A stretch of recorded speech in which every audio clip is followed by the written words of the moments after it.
What's up guys, Greg here with LensProToGo, and this morning I woke up with a very interesting announcement from Sony that they're going to be releasing a new version of the a7R, which is the a7R III. Going through the specs, I think this is going to be a really popular camera, and I think it's going to make a lot of people really happy.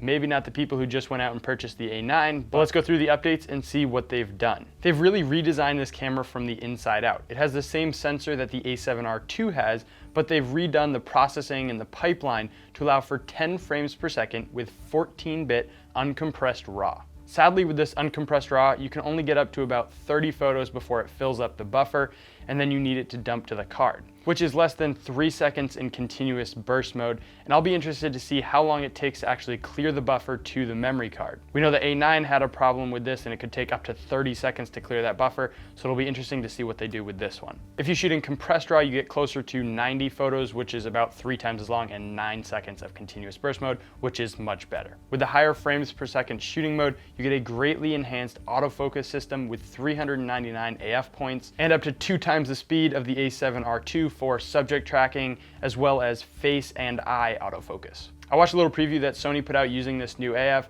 and they have it with partially covered faces in dimly lit situations, and even with the talent's eyes closed, so I'll be really interested to see how this performs in actual shooting. Now there is 15 stops of dynamic range over the 14 stops on the R2 with a backside illuminated sensor. They did some work to the 5-axis image stabilization as well, giving you up to half a stop of stabilized movement, and they have a new fully silent shutter mode, which is the first in an R series. For video upgrades, you still get the 4K in 30 frames per second like you had on the R2, but now you have 120 frames per second in HD, and there's a new hybrid log gamma for HDR 4K recording, but Sony does have a note in their video that you need to connect it to an HDR capable Sony TV to view this HDR or HLG gamma. So we'll have to wait and see if that has any use for most of us that are shooting with these cameras, but they did add S-Log3 in so we can get that really flat log profile for color grading. Onto the outside of the body, it looks almost identical to the a7R II with some rearrangements of the buttons and the addition of a joystick, which was really nice to have on the A9. It made menu navigation much faster. The screen on the back is now touchscreen, but it's not like Canon or Nikon's. You can't go through the menus with it. It's only used for touchscreen like the rest of Sony's line. It has a new OLED Trueview Viewfinder, which should give you much sharper images so you can really tell what's in focus and be closer to what the A9's viewfinder looks like.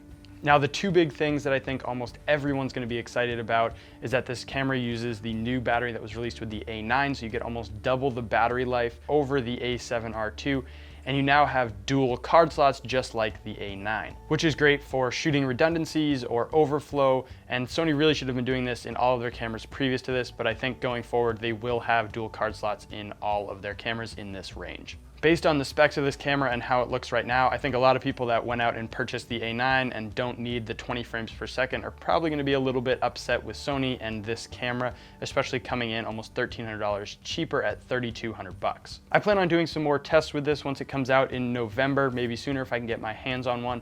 But let me know what you guys think about the a7R III in the comments below, and let me know if there's anything specific you want me to try out once I get one in my hands. Also, make sure to subscribe for when those videos finally come out. Thanks so much for watching, and I'll see you guys in the next one.